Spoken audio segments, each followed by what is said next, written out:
First, straight man beaten in gay city for refusing to twerk.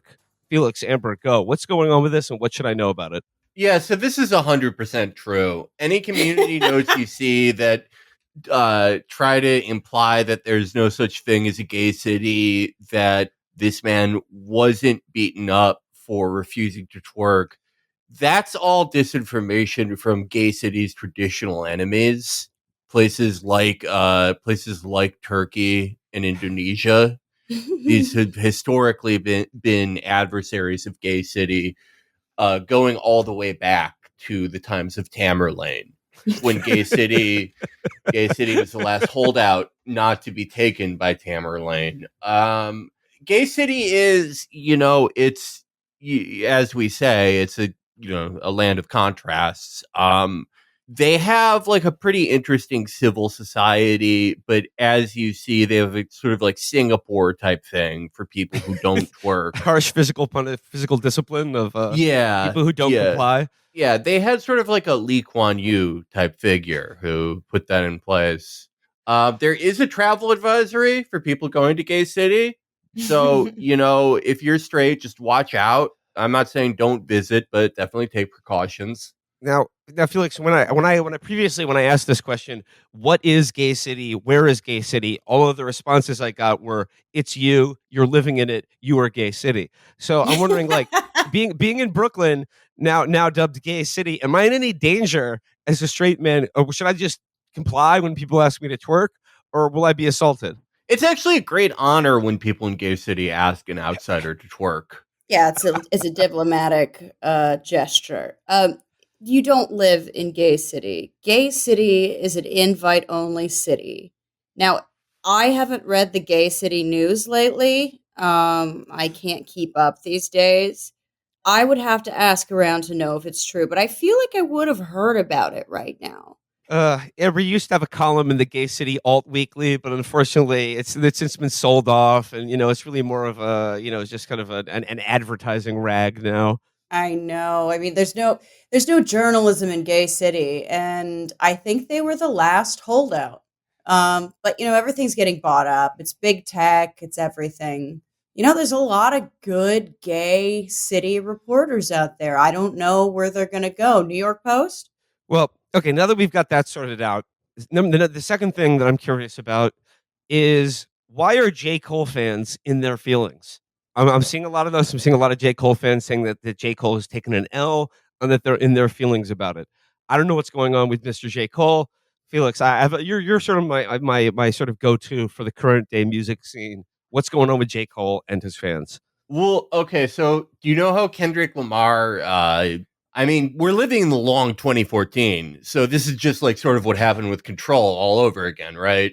Gone are the days of peace when J. Cole, Kendrick, and Drake could all get on a song with A$AP Rocky and talk about how they all love pussy. That's done. They all have a problem. They have a problem. Yeah, it's fucking bad bitches. They got a problem with that. Have they solved this problem, or have they created new problems for themselves? Well, there are new problems because these are now all 47-year-old men, and they're done having sex, and now they're going to talk about what really matters: who's the better rapper. And Kendrick Lamar, obviously, he put out a you guys can look this up on Wikipedia if you don't know the definition. It's called diss track. It stands for disrespectful track. Oh my god! Oh my god! No. The coarseness of our civil discourse. Yeah. But J. Cole responded, and in his song, he clearly he kind of got he didn't know how many albums Kendrick Lamar made. Like that was part of it. It was just it was a bad response, right? And then J. Cole did something you never want to see anyone do. He did the Joe Biden, "Oh, I'm sorry, I shouldn't have done that." He was like, I feel bad insulting Kendrick Lamar because I like him so much. And it's like, well, he started it. Like, what the fuck? And he apologized, and that's just like not anything you want to see from your favorite rapper. I'm not saying that your favorite rapper, like, God forbid that you are a fan of like The Game, where every week it's like, the game challenges Omarion for B2K to a duel to the death or whatever, like bipolar insanity is going on with him. But you want them to at least be like, "Hey, I stand by my song," you know? And yeah, it does not instill confidence. I mean, here's my suggestion for the hip hop community. And I think this is a real opportunity for you, Felix. What do they need? Mediation, HR. I think they could hire you on as a consultant. I mean, of course, they all need to call a summit and sit around a giant, like, Doctor Strangelove table and agree to this. And, you come in, you present bylaws, you talk about how to call someone in, not out. I think you're the answer to this disrespect. No more disrespect. I would love. Well, I mean, like You can tell them how to use I statements. Well, I would love to. I would love to remove clapping from the rap world in general. And this would You gotta be a good stare at start. fingers. Yeah. A lot of rappers have sensory issues. People don't talk about that. That's why MF Doom wore that mask.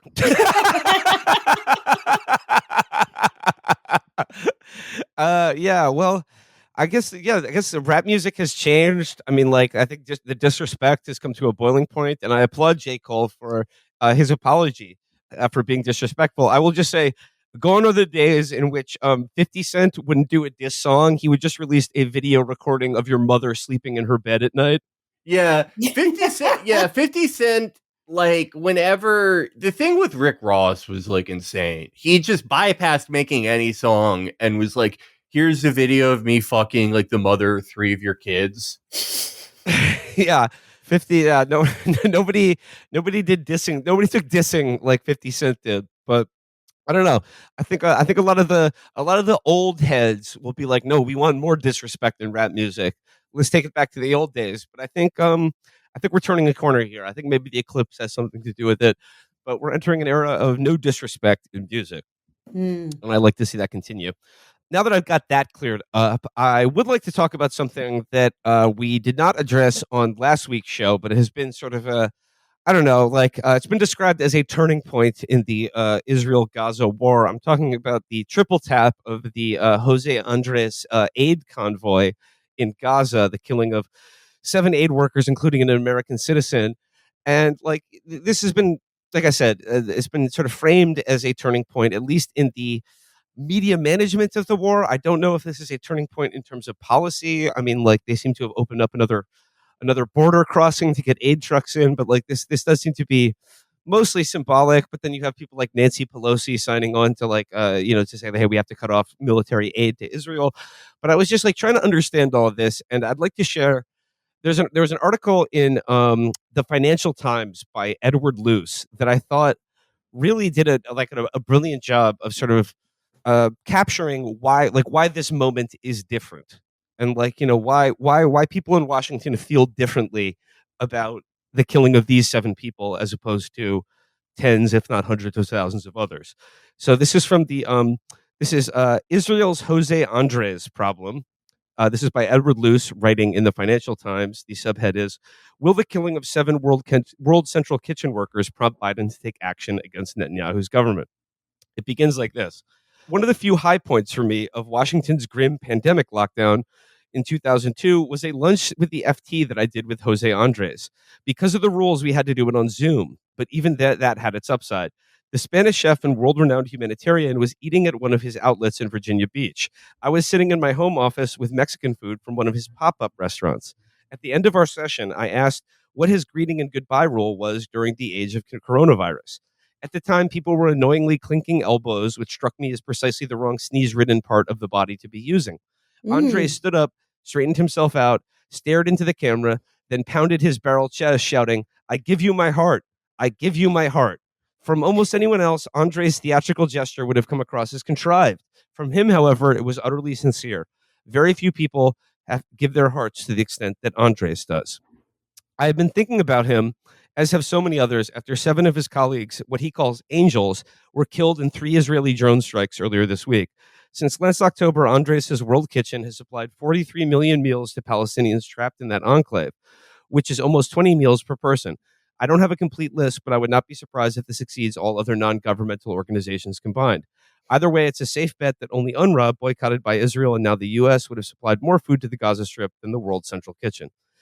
It goes on like this, but it says here, the latest incident has also affected Joe Biden in a way earlier ones did not. Put simply, Andres is a Washington celebrity.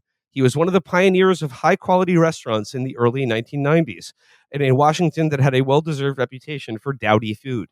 Andres Jaleo introduced Spanish-style tapas food to America's capital. In 2016, his restaurant Minibar was one of Washington's first batch to merit a 2-star Michelin award.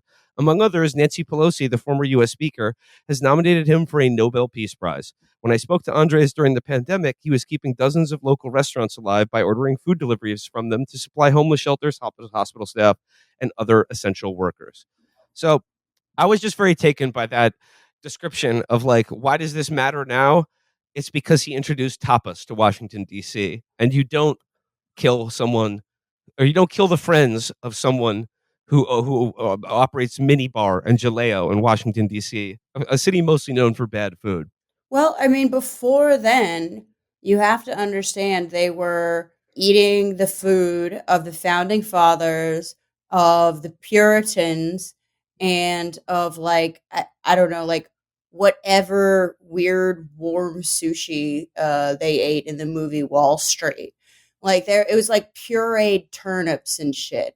So I mean, if they're gonna listen to anyone, it's gonna be the celebrity chef because they're such an insecure, dumbass city that the one thing that they have is cool. What do they have, like hardcore in the 80s? No. It's a shitty city. If the celebrity chef can fucking it's not a city. It's America's Office Park. If that's what it takes, I'm down with that. It has been like disheartening that like after God only knows the death count, but like that this was kind of it. This was the breaking point for normal countries to open the floodgates. I mean, because they haven't just come out about this. This has like caused a bunch of more normal countries and really like most lawmakers to actually use the genocide word. Like of course it's terrible, but like you would hope that the tens of thousands that were killed before that would have provoked something. But even on the Israeli side, I think they do at least recognize how badly they fucked up with this one, because their response to this is, I mean, it's pure anguish, but also like the like mainstream theory now seems to be that Hamas provoked them into doing this. The thing that they have done at least like 20 times before, fucking annihilating aid trucks with cruise missiles. I mean, like it has provoked some other strange reactions in the media. Like, for instance, like the New York Times dropping the passive voice when they talk about who killed these people. And I'm looking at a CNN headline right now that just says videos and eyewitness accounts cast doubt on Israel's timeline of deadly Gaza aid delivery, talking about the flower massacre. And it just seems like, I think it's a tipping point in so much as I think that there's a lot of people who just need permission from the media to voice the feelings that they know are true. So like, I think a lot of people have just been like, this is really bad and this seems really evil for a long time.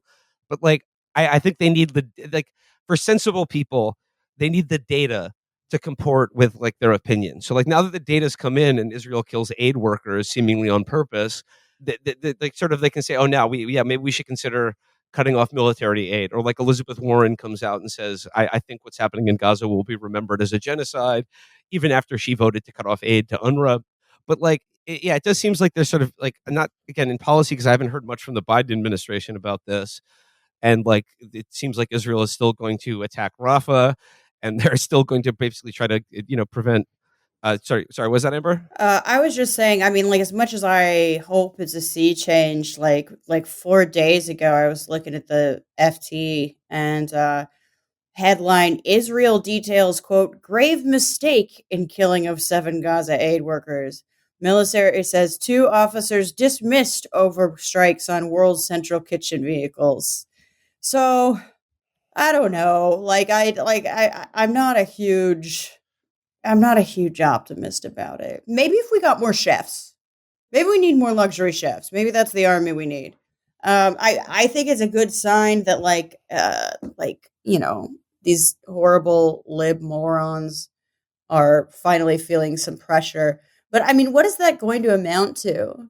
Is it really going to happen? Do you think? And No, I mean, I like, hate to be a person, but it's kind of just because there are survivors of a genocide doesn't mean it was a victory. I mean, yeah, I remain skeptical like you, Amber. Like that's what I said. I think it's like a turning point in people's and how the media covers this and like people's perception of it, and that like this provides a certain permission for people to say like, hey, this is really bad. Maybe we should stop. But yeah, like I have not seen any change in policy that would match up with this yet. A lot of lip service, I think. Yeah, but I mean, like, yeah, I mean, this does this. This is horrible. Like, and like the idea that it was an accident is pretty ridiculous too. I mean, they hit three different cars with three different missiles. Yeah. And it's also something that they've done. Again, we've lost count of how many times they've done it in this go around alone. I mean, these are far from the first aid trucks they've hit since October. Yeah, I mean, it just like I mean, I think it's just like a turning point in like how much more difficult it will be for them to continue to pretend like Israel's doing this for their self defense, or they're fighting to free the hostages or whatever, or like and it really does blow a hole in the idea that like, hey, we keep asking, hey, there's nothing we can do as far as opening up these aid crossings. It's like it seems like the pressure they put on them, they were just like, hey, could you open up one aid crossing after killing 7 people who were like including an American citizen, and they were like, okay, sure, fine.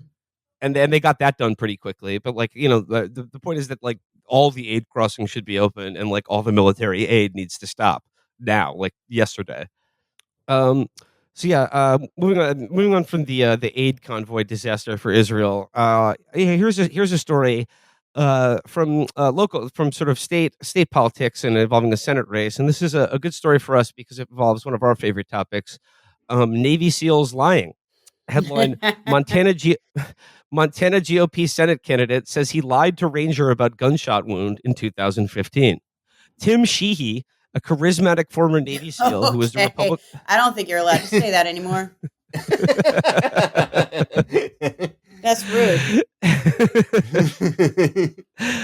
A charismatic former Navy SEAL who was the Republican candidate in a U.S. Senate race in Montana that could determine control of the chamber has cited a gunshot wound he received in combat that he said left a bullet in his right arm as evidence of his toughness. Quote, "I got thick skin, though it's not thick enough. I have a bullet stuck in this arm from Afghanistan," he said in a video of a December campaign event posted on social media, posting to his right forearm. It was one of several inconsistent accounts he had shared about being shot while deployed, and in October 2015, more than a year after he left active duty, he told a different story. After a family visit to Montana's Glacier National Park, he told the National Park Service ranger that he accidentally shot himself in the right arm that day with his Colt 45 revolver when his Colt 45 revolver fell and discharged while he was loading a vehicle in the park, according to a record of the episode filed in the U.S. District Court for the U.S. District Court for the District of Montana. The self-inflicted gunshot left a bullet lodged in Sheehy's right forearm, according to the written description accompanying the federal citation that the ranger, a federal law enforcement officer, gave Sheehy for illegally discharging his weapon in a national park. The citation said the description was based on Sheehy's telling of events. Asked this week about the citation, which had not been previously reported, Sheehy told the Washington Post that the statement he gave to the ranger was a lie. He said he made up the story about the gun going off to protect himself and his former platoon mates from facing a potential military investigation into an old bullet wound that he said he got in Afghanistan in 2012. He said he did not know for certain whether the wound was the result of friendly fire or from enemy ammunition, and said that he never reported the incident to his superiors. Well, how would you not know? Well, I don't know. There's just so many bullets going all over the place. Like when they started firing, I started experiencing peer pressure, and I started firing at myself. I don't know. It's just a Butterfingers, and that's embarrassing for everyone. Yeah, This makes me think of the greatest event in human history when that FBI agent did a backflip at that bar and then his gun went off. Yeah. I just remember my dad falling out of a deer blind drunk because he fell asleep at 4 a.m. and the gun didn't shoot him, but he got buckshot embedded in his knee, and then he kind of ignored it for a while. And then he kept swelling and getting hot, and he had a fever. He ended up just being like, all right. And then he sterilized a straight razor with a lighter, got some needle nose pliers, sterilized those, and pulled out the piece of buckshot. I don't know. It had to have gone straight through, right? Because that would result in an insane infection, wouldn't it? And I don't think he has the redneck balls to go in with a pair of needle nose pliers and yank it out of his knee. Well, I mean, according to him, he says he has a bullet stuck in his arm. So, he says the bullet is still in his arm. So that would seem to be there is an answer to the question of whether it was friendly fire or from an enemy combatant. They could just take the bullet out of his arm and do some forensic analysis on it, don't you think? I would think so. So wait, just for me to clarify, knowing everything we know about the SEALs, his answer is not, I accidentally shot myself. It's that I received a bullet wound under mysterious and unreported circumstances in the line of duty that I felt compelled to cover up later with a false story for the protection of myself and my platoon. Yeah, that he was a Scooby-Doo ass weird mystery. This doesn't. I could think of a better lie. I think on the fly. I fell on the bullet. So, years after the incident in question, he opens himself up to a charge of illegally discharging a firearm in a national park to backstop a story about whether someone was shot by friendly fire or an enemy combatant. I don't know. I mean, it's probably just a fine, right? Discharging a firearm in a national park. I mean, I don't know how serious a charge that would be, but it says here. I mean, that is a federal gun charge. You could I think you'd at least go to prison for that in most circumstances. I feel it's when the Plaxico Burress, the Giants wide receiver, went to jail for 5 years because he had a pistol in the waistband of his sweatpants walking into a nightclub, and it fell out of his waist and shot himself in the leg. That's the real sweatpants challenge. Yeah, seriously. I always felt really bad for him for that. Obviously it's bad to do, and they shouldn't just let you do that. That isn't one of those things where the cop lets you off with a warning if they're cool. But it is it's one of those things where it's you think you lost something and you buy a new one, but it was in your pocket all along. You're just oh, like one of those things where you're oh, I feel so stupid, except he ruined his fucking entire life. Yeah. You could have just not brought the gun to the strip club. Well, I mean, always be prepared. But just a little bit more from this story here. It says, she said he did not shoot himself in the park in 2015, but rather fell and hurt himself on a hike, necessitating a trip to the emergency room, where he told the hospital staff he had a bullet in his arm, triggering his interview with the ranger. So he's so I fell on a hike, but in the emergency room, he's oh, by the way, there's also a bullet in my arm right now, but that's unrelated to the fall I took on this hike. Don't worry about it. It's not a problem. Could you just treat the sort of the splinters that I have in my hand? It is really funny when Navy SEALs get back from deployment and try to do the type of lies that they do in a deployment zone to civilians. They think they've been able to get away with all these things because they're such genius liars, and not because it's it's a war zone and you can kill people and get away with it very easily. And also that they specifically are they're the tip of the spear for the U.S. security state, and it's recognized that they're going to get their hands dirty and do a ton of illegal things. So it's just kind of a don't get caught type thing. But when you get back to civilian life and I don't know what you were actually doing. You were playing with whippets, and then we're trying to juggle both of your guns, and then this happened. And you try to lie to the doctor the same way you would lie to your CO. Yeah. So he says here, I guess the only thing I'm guilty of is admitting to doing something I never did. Well, I mean, like when you say it like that, it's okay, like, then why did you admit it? Like, what the fuck? What do you think a lie is? I guess the only thing I am guilty of is lying to a federal officer in the course of an investigation. Well, if so, send me to prison. If crimes are illegal, yeah, lock me up. And it's like, well, then why did you say that? Like, it isn't true. Like, why? Like, it's just, yeah, it boggles the mind. But okay, so he said he did pay the $525 fine for illegally discharging his weapon in the national park. He now says the gun never went off in the park. He added, of his platoon mates, it was a small price to pay to make sure that the whole team of really great Americans didn't get dragged through the mud over this. Like, over what? Like, a friendly fire incident? Okay. Was within Pat Tillman's platoon? Is that what they're platoon? You know? Yeah. So it says here, asked why he wrote in his book that he was shot by friendly fire in Afghanistan after he said he lied to the ranger about the incident in 2015. He said that the passage of time had eased his fears over his old injuries, sparking a military investigation. Sheehy's account this week came as a surprise to the ranger. In several interviews with the Post, the ranger said that he showed him the weapon that he said he had accidentally discharged. The ranger said he recalls that the firearm was in a holster in Sheehy's vehicle, fully loaded except for one missing bullet. Where did it go? She went on to say she went on to say that the bullet was taken out of his gun by a large bear aided by a slightly smaller bear. His picnic basket was also pillaged. After all, I'm smarter than the average bear. Well, hello there, ho diddly o me. Well, I'm afraid I'm gonna have to ask you to hand over that pick. Gee, homie, it's not very nice to maul Ranger Ned. You want some of this? So yeah, that's another great edition of Navy SEALs in there, and the stories they tell, the yarns they spin to explain why there's a bullet in themselves or other people. The last time a Navy SEAL like ran for office and it even went like somewhat normally was Bob Carey, and then it turned out he my god, it turned out he like he won the child killing Olympics. Yeah.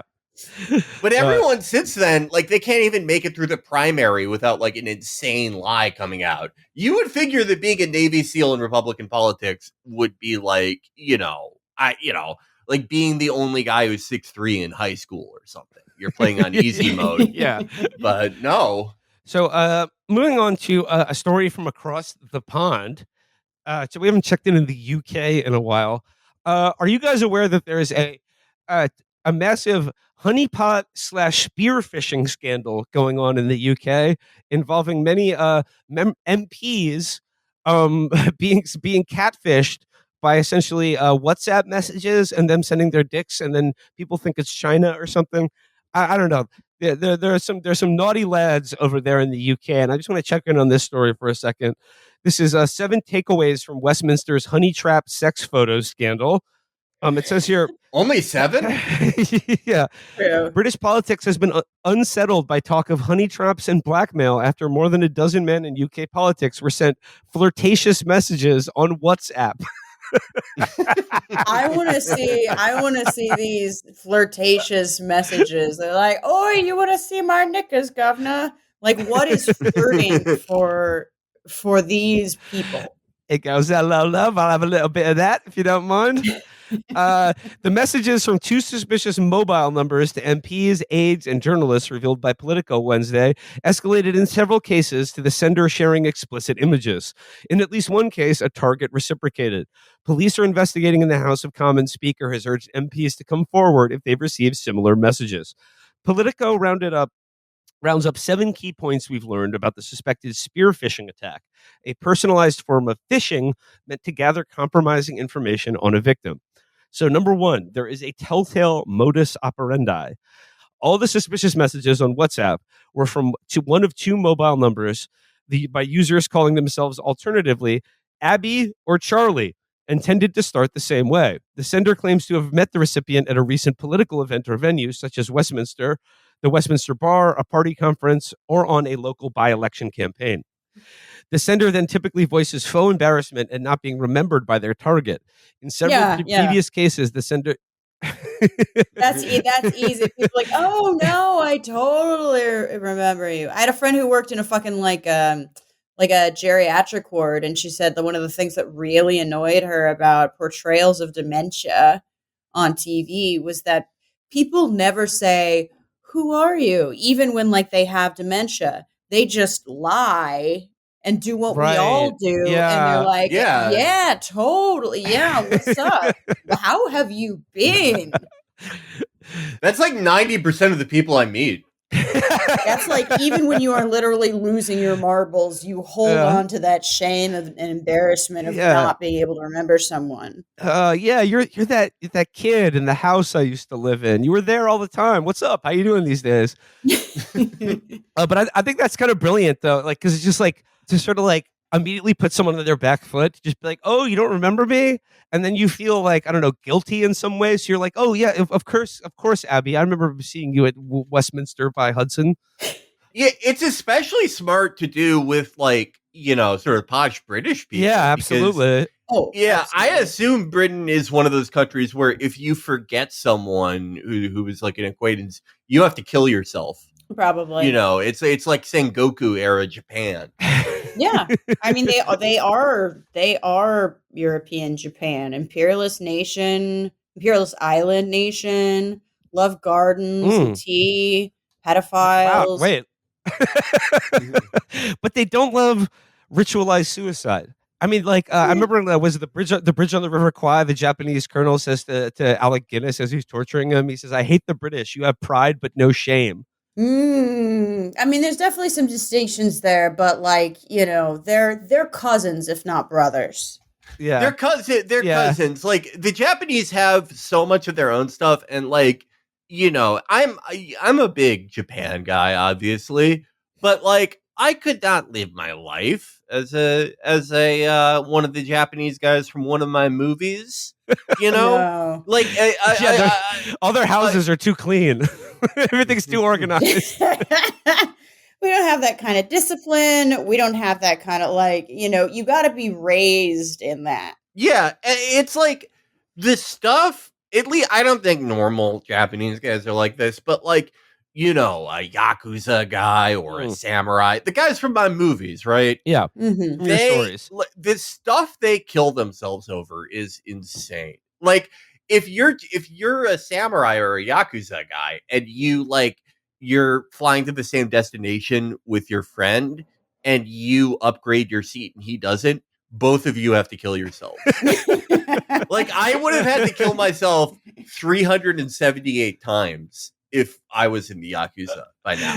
There's just so many little things I do every day that are like, they are supposed to cause you and like everyone and like your brother who isn't in the Yakuza, all of you kill yourselves.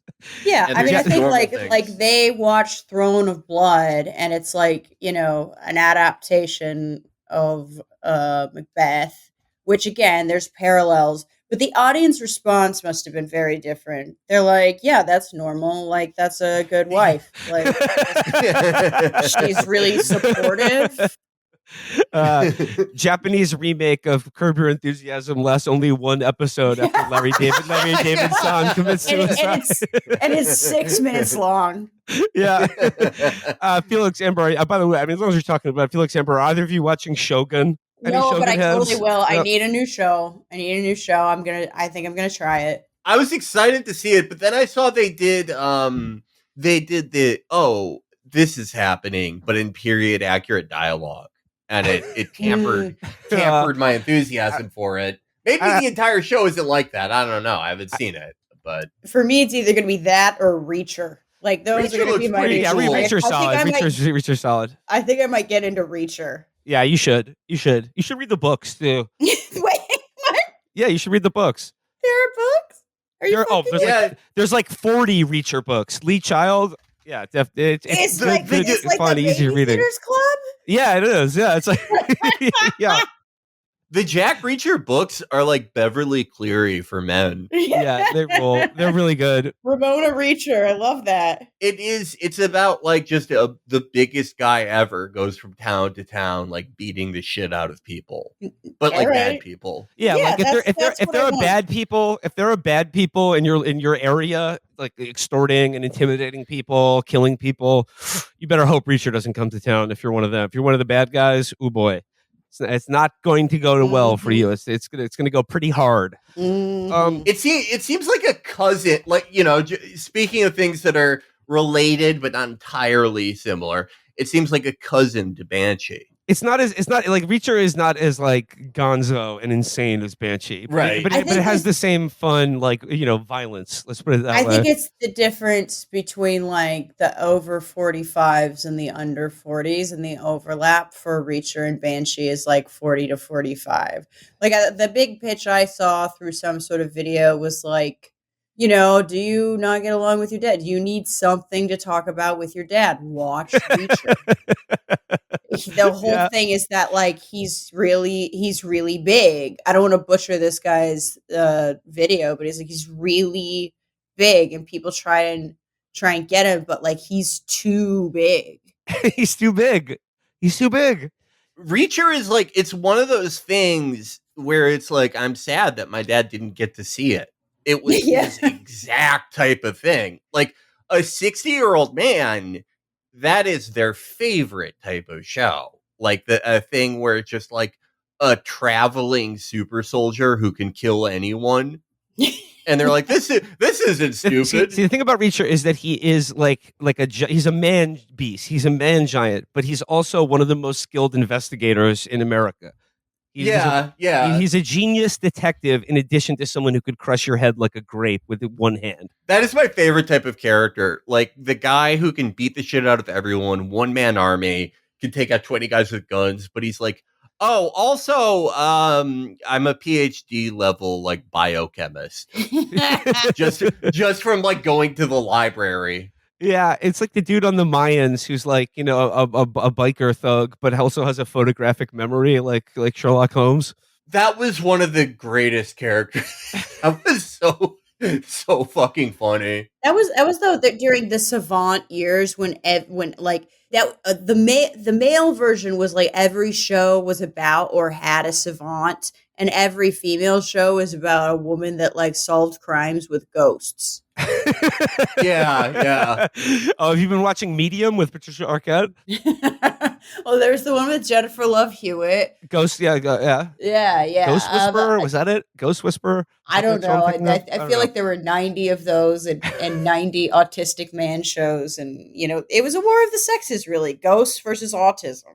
Before we move on from TV, I would just like to go back to the Shogun and say I have to give a hell on earth seal of approval for 17th century excellence for Shogun. Hell yeah. Early on in the series, some good depictions of the perfidious Dutch.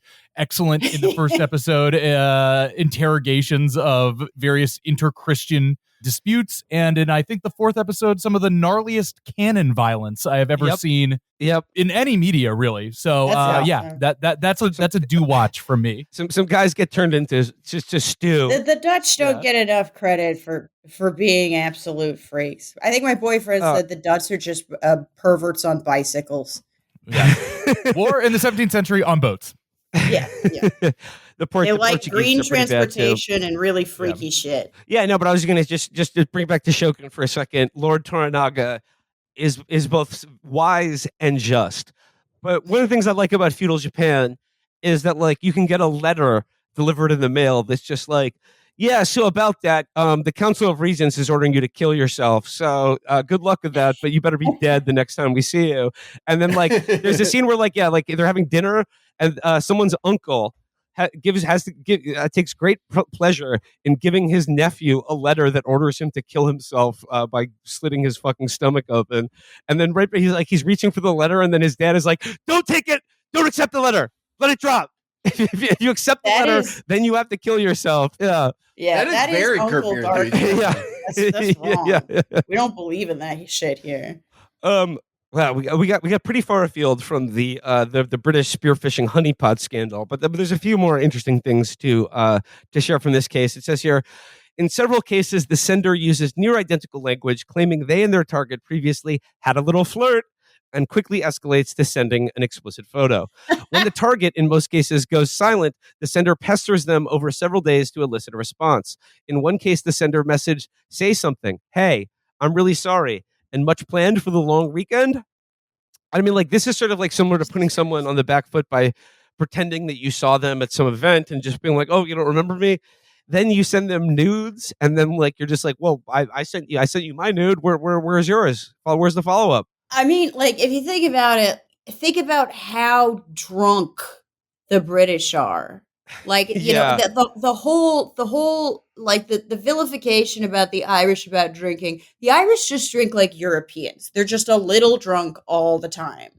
They're marathon runners. The British are sprinters. They binge. They black out. Pubs close at 11. Yes, and that's the thing. They gotta dash to the finish line. Got to run about like, 20 pints through their liver. Yeah, they probably like have tons of nights like that they don't remember. So it's probably very plausible. It says here, many of the messages contain striking personalized reference that made their targets more likely to be taken in. The sender would alternatively refer to themselves as a man when contacting gay men or a woman when contacting straight men. Two people were sent references to their work on the Mid-Bedfordshire by-election of October 2023. One of these messages discussing their work on the Nandy campaign, Labour MP Lisa Nandy stood for the party leadership in 2020. A third person was told they had previously met the messenger in the Sports, a nickname for the UK Parliament Woolsack bar, formerly called the Sports and Social Club. A fourth was told they were met by the sender at the annual Labour Party conference in Manchester. A fifth was asked if they still worked for their current boss. The sixth, a broadcaster, was asked how they and their boyfriend, whom the sender correctly named, were doing. "Was V nice to hear from you on the radio yesterday," the sender added. A seventh, the former MP, was told, "We miss you in Westminster." And then the third thing that you need to know about this, all the targets are men. What a shock there. What a shock there. And I'm just wondering, even like, British women aren't going to respond to a dick pic with like, "Ooh." would you like to see my knickers, love? But no, like, Amber, when I saw this, like, you know, all the targets, gay or straight, are men, and I'm like, well, yeah, like, obviously that's the whole point of a honeypot operation. But I'm just trying to wonder, like, if the nefarious state actors, be they Russia or China, behind these WhatsApp account, if they were trying to catfish a female politician, like what would the Taylor approach Swift have tickets. to be to get? Because these are basic bitches. Like, it's very easy. If you have politics like that, it's not like you have like weird, you're not listening to Captain Beefheart and you don't want dick pics. Like, it's just, that's easy. Just pick the most basic thing you can think of. And they'd be like, I love you. It would I totally could get you work. Taylor Swift tickets in exchange for nude images of you. 'Cause, Yeah. I mean, like, that's what was being used as the leverage here, which I think is a little bit, you know, I guess it's like, it's obviously deeply embarrassing, but like, this is the UK we're talking about. Like, well, it's gonna, like, it's some scandal that, like, an MP got a bit naughty and had a wank. I Yeah. think if I was ever in a position where I had to honeypot a woman for intelligence purposes, like, immediately starting out, I'm not doing any sex stuff. I'm just cold messaging her, and I'm going, "You're completely right about Florence at work. She's a bitch."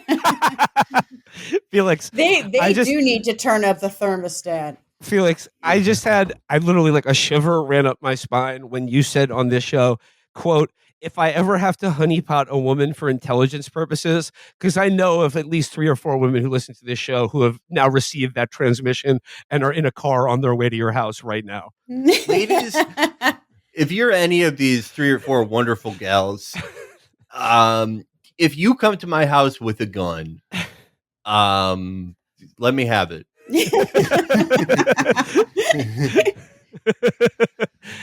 And then just like a follow-up story to this sexting scam story is basically the patient zero for all of this was a senior conservative lawmaker in Rishi Sunak's government who says he is, quote, mortified. He said he admitted to having shared an intimate photo of himself and his along with his colleagues' personal phone numbers as a result of a spear phishing attack. Why with a phone? Should she say she had a fetish for phone numbers? Like, how? Why did that get involved? Well, it says here, then late Thursday, a piece of the puzzle fell into place. Lawmaker William Ragg, 36, came forward to apologize for having given out people's personal contacts. He said he had been blackmailed by someone he met on the dating app Grindr. He had willingly sent an explicit photo of himself, he said, which was then used as compromat. Speaking to the Times of London, Ragg said, they had compromising things on me. They said they wouldn't leave me alone. They would ask people. They would ask for people. I gave them some numbers, not all of them. I told him to stop. He's manipulated me, and now I've hurt other people. So, like, this is like a senior member of the Tory government is letting himself get pressured because he sent a guy his dick on Grindr. Like, he's giving up the personal information of contacts in the UK government that's now being used to spy. These are some fucking, dude, they need to bring back the spirit of Dunkirk. You know, once you realize once you realize you're like they're holding your dick hostage but like you're on Grindr, like, isn't it? I don't get what, like, how strong if you're using the Grindr to do that. Is there no honor? Like, it really, like, is there no such thing as a safe space anymore? I hate how the guy used compromat. Everyone does that. Yeah.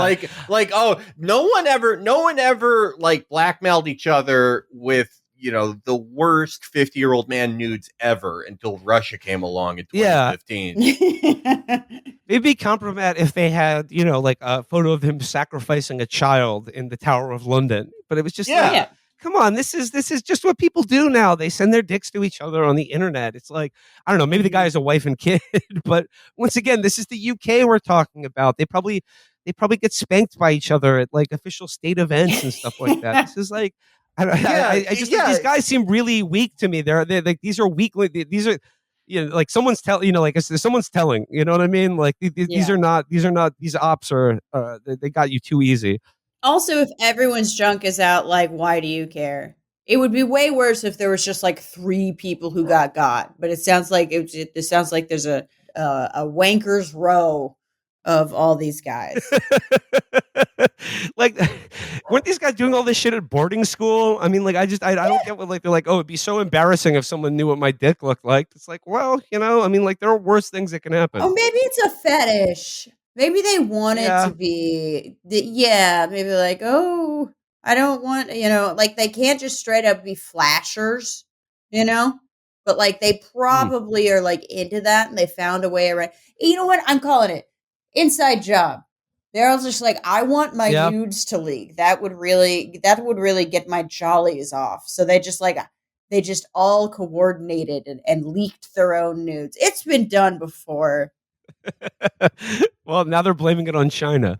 You know, at first, this is the kind of story, it's all over the front page of the Daily Mail. And, you know, it's the sort of story that makes you laugh a bit and slightly titillating and all that. But it's actually quite serious. Yeah. That a number of people, including apparently at least one former cabinet minister, several MPs, journalists, Westminster staff, have been specifically targeted by cyber attacks, which comprise sexy-looking girls called Abby and Charlie saying, hey, let's get together, do you remember me, and all that. So I guess we smell the rancid hand of China or Russia here, don't we?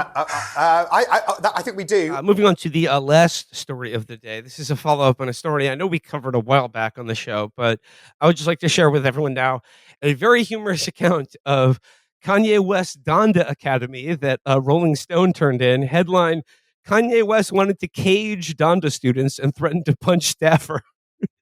Threatening to punch someone is one thing, but threatening to cage students is another. But you know what? He's a genius. It says here, a former Yeezy and Donda Academy employee claimed Kanye West wanted to install a jail at his school to cage students, threatened to punch him during a temper tantrum, and gave preferential treatment to white employees, according to a new lawsuit obtained by Rolling Stone. Trevor Phillips filed a suit against the rapper, who now goes by Ye, on Tuesday in Los Angeles, joining a number of former employees who are suing the 46-year-old. The 42-page complaint gives behind-the-scenes look at what Phillips says it's like to work for the eccentric artist, including spontaneous firings, a late-night summons to Nobu, watching The Batman on mute, and awkwardly navigating Ye pretending to masturbate. A rep for West did not immediately reply to a request for comment. Wait, one of these things is not like the other one. What's the Batman one? Watching the movie The Batman on mute. Is that bad? Yeah, I mean, like, yeah. Amber, I've seen that movie, and yes, it is that bad. But I'd prefer to watch it on mute. With the sound? No, it's better, in fact, without. So I'm with Ye on that one. He's doing a late night summons to Nobu. That sounds fun. What is this guy complaining about? He probably gets I have to go to Nobu at 12 o'clock at night. That's what. Yeah, as long as he's picking up the check, for sure. Yeah, somehow I doubt he did. But it says here, coming on board weeks after Ye's fallout with Adidas and Gap over his anti-Semitic remarks, Phillips claims Ye continued to double down and make statements throughout his employment. Ye also threatened to go after the LGBTQ community next, according to the suit, because gay people are controlled by Bill Gates, so they don't have children for population control. First of all, he may have finally punched above his weight. That simply will not work. I mean, honestly, he's unworthy of their scorn, but if he ever got too annoying, the gay mafia, oh God, if he went to Gay City, if he got even close to Gay City, he would straight up be bombed. David Geffen would make the shit in Buckbreaking look like, I don't even know, you know? That's not an enemy he wants to have. No. Buck obliteration. Yeah.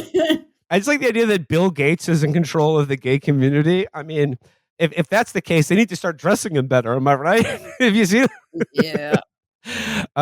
Some of Ye's dangerous rhetoric was repeated in front of Donda Academy students, according to the suit. And Ye allegedly once told 2 children that he wanted them to shave their heads, and that he intended to put a jail at the school so that they could be locked in cages.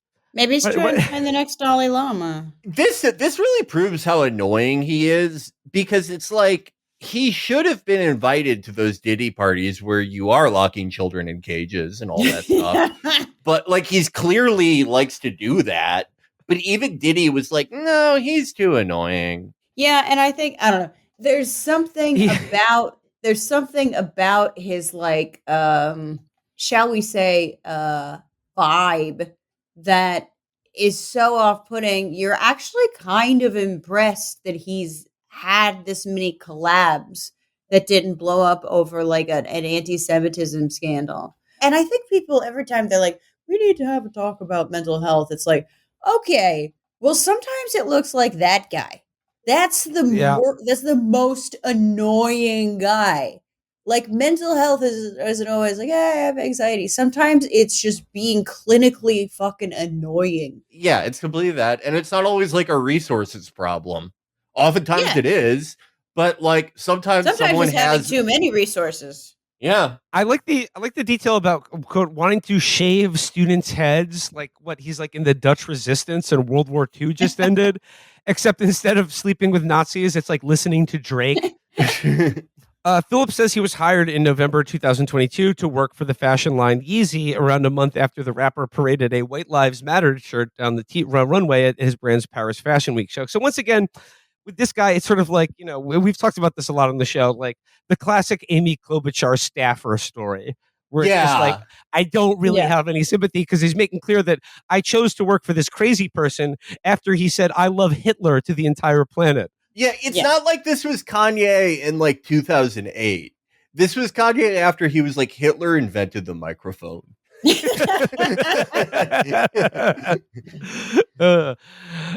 is someone going to do a disrespectful track about Kanye West? They're all too afraid. They're all too afraid because they're going to be put in cages and have their heads shaved. So it says here, the widespread criticism from the spectacle led to Ye unleashing a stream of anti-Semitic rhetoric, which prompted Adidas and Gap to sever their business relationships with Yeezy.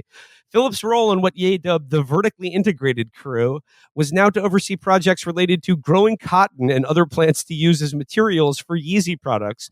But because of the continued fallout, Phillips' job quickly blended into work for the rapper's private Christian school, Donda Academy, and a future self-sustainable community project. So, yeah, so after then we're gonna harvest sugar cane. Like, this is like a little. yeah. I mean, it's more than a little, but it's like I don't know how. I believe he is too mentally ill to cancel, which is again he allows us to have serious conversations about mental health, but it's pretty impressive he went that far without someone just being like, no, you can't. No. I love that, like, his idea, like, after getting dumped by Adidas and the Gap, his idea for the, quote, vertically integrated crew sounds a lot like recreating the triangle trade, but like first we make rum, and then we It says here, while spending time at the Donda Academy, Phillips claims that Ye began spreading anti-Semitism in school meetings, including in front of some students. Other inappropriate commentary included Ye saying that he only likes to date white women and telling employees that no one could be fat, otherwise they'd be fired. Ye also allegedly boasted that he used $2 million of the school's budget to splash out on a trip to Paris. In one strange encounter in December 2022, Phillips said Ye requested they meet at Nobu Hotel in Malibu to discuss business plans. Over the next 3 hours, Phillips describes feeling uncomfortable as Ye went on to rant about Hitler's greatness, said the Holocaust was fake, and said gay people are not true Christians. At some point, Phillips said Ye had the hotel staff come to his room and put on 2022's The Batman, with the two men watching the movie on mute in silence. Well, that sounds like the best part. He stopped talking. Sounds he stopped, romantic, really. Yeah, he's not in danger of like killing his entire family. He's just like stimming to that movie that he likes for some reason. Again, it's like this guy. He worked for Kanye after the Hitler microphone thing, and it's like, dude, did you think that was like an act? Like, come on. This is a high-class version of the guy who makes ends meet by pretending to trip and fall in front of libraries every month. Yeah, no, I mean, but like this is just a more committed, like I feel like Vincent Gallo looks at him and he's like, "Whoa, buddy, you got to slow down there." He's got to start selling his sperm. By the way, if anyone out there is thinking of buying Vincent Gallo's sperm online, it tastes terrible. Well, I mean, look, it wasn't just that they were watching the Batman on mute. It said while lying flat on the bed, Phillips claims that Ye began to make slow up and down motions with his hand just above his genitals as though he was masturbating and talking about his sex life, according to the lawsuit. The rapper then FaceTimed a woman who he then instructed to wear lingerie and shoes he bought for her. Yeah, he was more into the shoes. Yeah. I think I don't need to say what's going on. Yeah. Like, it's not that he's like gay. It's that he's sort of like non-sexual. And Matt and I would talk about this. Like, there's certain people who just aren't sensualists. Like, Trump isn't really a sensualist. Like, you don't believe, like, John really had a bit about this where he was like, I don't believe he really meant grab her by the pussy. He's like, this is like what I would say when I was like in high school and trying to convince the guys that I was straight. Like, it's very like, I just love to grab her by the pussy. I mean, I'm not saying that makes it not sexual harassment. I'm just saying I think he looks at Kim. He saw Kim Kardashian and saw a vase. Like a very feminine shaped vase. Like, I don't think he gets like a horny. He has like a, what's it, paraphilia, where like people want to fuck roller coasters and stuff. Yeah, I think like one of the most like condemnable things he does, and like this is what the ADL really should have come out against, is he loves taking like a really beautiful woman and then like bleaching her eyebrows and making her wear saran wrap. Yes. making her get a bunch of surgeries where she has like a new caveman brow. He loves just like ruining a hot woman. Yeah, he wants Betty Boop. Yeah. It says here, Phillips claims his relationship with Ye had soured by May 2023 after a series of minor misunderstandings, culminating in Ye throwing a temper tantrum and threatening to punch him. Ye was apparently unhappy with a garden Phillips was tending to and began screaming in front of a crowd for Phillips to get the fuck out of here and that he was fucking fired. Kanye then ran to the gardens and attempted to pick up and toss the garden, the lawsuit continues, but too weak and out of shape, failed to pick them up. Instead, he started pulling out the plants and individual pieces inside the boxes, ripping them apart, throwing them on the floor, and in a worse and more immature temper tantrum than any of the youngest Donda school children had ever thrown. That's what I was going to say. If Kanye West threatened to punch me, I would be like, bring it. That is not a man whose physical prowess I fear at all. I am pretty sure I could do that cartoon thing where I put my hand on his head while his fists would just keep swinging. Yeah, he was not built for combat. Like he is somehow biologically built for exactly what he does, which is, making women wear dirty sweatshirts. Well, I'll tell you one thing about Kanye. Just, his temper tantrums aside, this violence he did to the garden, sir, you have offended both the kingdom of Great Britain and, of course, the island chain of Nippon. Yeah. And you know what? He's a different kind of pervert entirely. He's not that kind of pervert. But, he's probably destroying a woman's garden.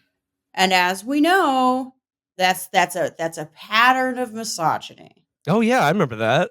Yeah. Oh, my God, yeah. I just wish, I wish I could send these articles back to 2014 when people were like, yeah. If you don't, just send it to every fucking new inquiry writer, every fucking Jewish woman that went to Bard, who's like, he's amazing, he's a genius, I'll have a black friend one day. It's just just shut up. I don't understand this insistence to believe that artists are smart. Some of the best especially musicians. Yes, the only people dumber than musicians are actors. On average. Musicians had to invent a fucking new language because they were too stupid and emotional to talk on our own. They had to invent music. It's the most libidinal art form. They don't have to be smart. There are different types of intelligence, to be sure. But you can be dumb as shit and make great music. We need to get away from the genius narrative in general. It's too Ubermensch. It's too Randian. I don't like it. Just accept that these are separate categories. And you don't need artists to be smart. You don't need musicians to have any kind of intelligence. You just want some good tunes. Good tunes. Yeah, I just wish I would have loved to have the knowledge that one day he's going to act like an anti-Semitic version of Eddie Murphy's character in Bowfinger. Well, hold on a second, Emperor. You're claiming that musicians are not sort of Randian Howard Rourke style Ubermensches. I will simply leave you with this from the Rolling Stone article. The rapper then physically threatened Phillips, according to the suit, repeatedly saying he was going to punch you in the face before his mood suddenly shifted.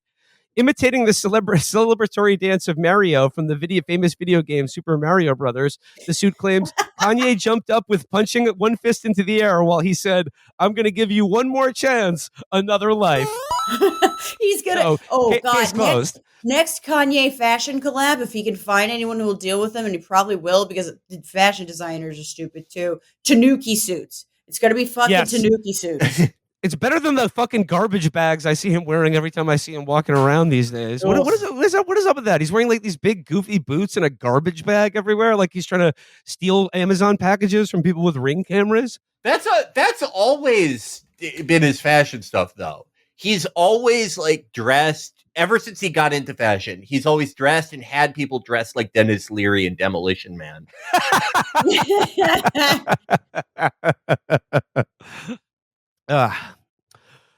All right. Well, that was that's the last story for today. I think we covered some good stuff. Ritual suicide, cheeky politicians getting spearfished in their honeypot. Good stuff today. And then please don't send me any letters from a Council of Regents. I will ignore them. I will not. If I get a letter from the Council of Regents, I'm not even opening it. Yeah, and So- if you out there, if you are experiencing mental health, just try to use your willpower to stop having it. Just That's the only message. Amen, brother. Yeah, Go that's on the a only walk, message eat a we can give to banana. you. Try meditating until your brain's regular. Amen. Amen, everybody. Oh, and I guess before we leave, I'd like to plug one time May 4th at Littlefield. Hesse and I will be hosting a screening of Death Wish 3 starring Charles Bronson. A feel good classic. It's if you're from New York City, this movie is like, it's like the Bible. Death Wish 3, going to be a lot of fun. So May 4th at Littlefield, kicking off Movie Mindset Season 2. Please come out and watch a movie that I'm really, really excited to watch in a audience. I've never seen this movie in a theater or with a crowd of people because, man, it is a banger. I will just say some quick notes on that screening. I think we only have like 2 hours between when the movie starts and sign off, or 2.5 hours, and it's a 90-minute film. So we will be starting the movie promptly when the show is supposed to start, which I think is like 7:30. It goes until 9. We'll take a short break. Will and Hesse will do a talk back, but it will be starting right on time. Yeah, we'll do like a mini episode about Death Wish 3 after Death Wish 3. But yes, the movie will be starting